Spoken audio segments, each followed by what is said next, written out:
Salut tout le monde. Donc du coup, la suite pour la chimio. J'ai eu ma première chimio vendredi et on est le mardi. Ah oui, j'ai perdu le temps. Alors, je n'ai pas eu d'effet indésirable tels que vomissements, nausées.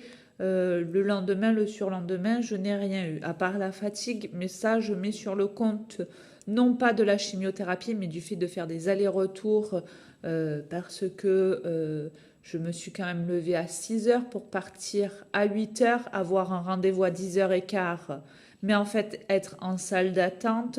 Vu que c'était la première chimio, vous passez devant l'infirmière qui vous pèse, qui vous prend votre taille et qui vous explique un petit peu le topo de la chimiothérapie. Je vous avouerai que même si j'avais déjà fait, je me souvenais pas du tout.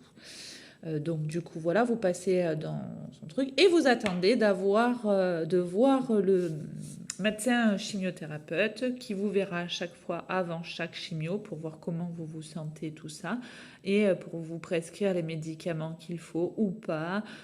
C'était là à l'époque, pendant ma première chimio, qu'on m'avait prescrit mes compléments alimentaires parce que j'avais perdu du poids. Là, bon, je l'ai fait à l'avance, donc voilà.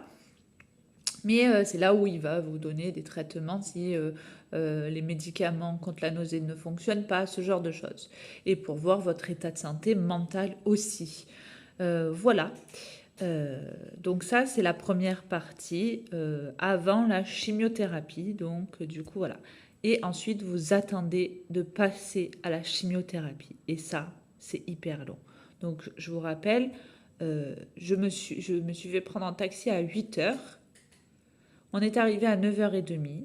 Bon, j'avais mon rendez-vous à 10h15, donc forcément j'ai attendu une demi-heure. Mais en fait, j'ai été prise qu'à 11h30.